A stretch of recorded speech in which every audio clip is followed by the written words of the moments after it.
Hello दोस्तों, हाय, how you, कैसे हैं आप सभी। आई होप आप अच्छे होंगे। तो दोस्तों, ये कहानी है महात्मा बुद्ध की।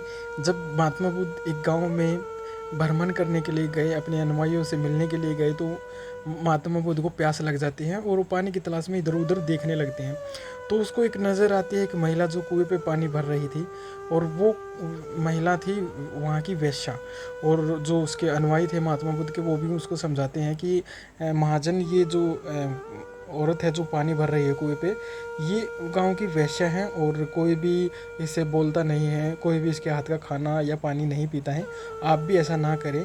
लेकिन महात्मा बुद्ध ने कुछ ना कहते हुए उसी औरत के पास गया और पानी पीने के लिए कहा। तो उस औरत ने वो जो है निसंकोच होकर के महात्मा बुद्ध की प्यास बुझाई और पानी पीकर आनंद में हुआ महात्मा बुद्ध। तो महात्मा बुद्ध के पास जब वहाँ के राजा, उस गांव के मुखिया जब आए, तो महात्मा बुद्ध से कहा कि आपने, ये तथागत, आपने इस वेश्या के हाथ से पानी क्यों पी लिया। इस वेश्या के हाथ से कोई भी पानी नहीं पीता है गांव का, और ये गांव की सभी मर्दों को बिगाड़ रही है। लेकिन वहाँ पर महात्मा बुद्ध ने उस मुखिया का हाथ पकड़ा और उसको समझाते हुए कहा कि अब अपने हाथ की ताली बजा करके दिखाओ। तो गांव के मुखिया बोलते हैं कि ए तथागत, यदि आपने मेरा हाथ पकड़ लिया है और आप मुझसे कह रहे हो कि ताली बजा करके दिखाओ, तो मैं ताली किस तरीके से बजाऊंगा, आपने मेरा हाथ जो पकड़ रखा है। तो महात्मा बुद्ध ने समझाते हुए कहा कि इसी बात को मैं आपको समझाने की कोशिश कर रहा हूँ। आप जिस औरत को वेश्या समझ रहे हो और उसके हाथ का पानी भी नहीं पीने देते हो और ना ही किसी को खाना खाने देते हो, तो ये गांव की वेश्या कैसे बनी, इसको समझना होगा आपको। और उन मर्दों से भी जा कर के अपने वही सवाल करने होंगे जो इस औरत के पास आते हैं। तो महात्मा बुद्ध ने समझाते हुए कहा कि इस गांव के मर्द भी गलत है। यदि ये औरत गलत है तो इस गांव के मर्द जो इसके पास आते हैं वो भी गलत हैं। उनके हाथों का भी पानी नहीं पीना चाहिए और उनके हाथों का भी खाना नहीं खाना चाहिए।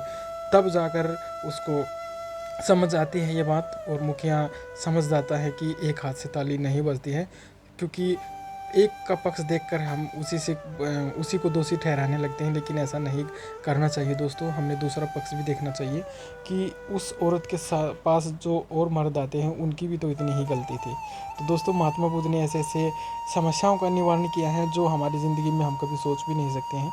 और महात्मा बुद्ध को सच में ज्ञान की प्राप्ति हुई, और इतना बुद्धिजीवी थे महात्मा बुद्ध की, बड़ी बड़ी समस्याओं के हल जो है लोगों के, वो करते थे। इससे ये सीख मिलती है दोस्तों कि हमें, जब हम भाव बना लेते हैं किसी के प्रति कि वो गलत है, ये इंसान गलत है, लेकिन हम कभी उससे मिलकर बात नहीं करते हैं, उससे घृणा करने लगते हैं और दूसरों को भी उसी घृणा से उसका व्यवहार को दर्शाते हैं, लेकिन हमें ऐसा नहीं करना चाहिए।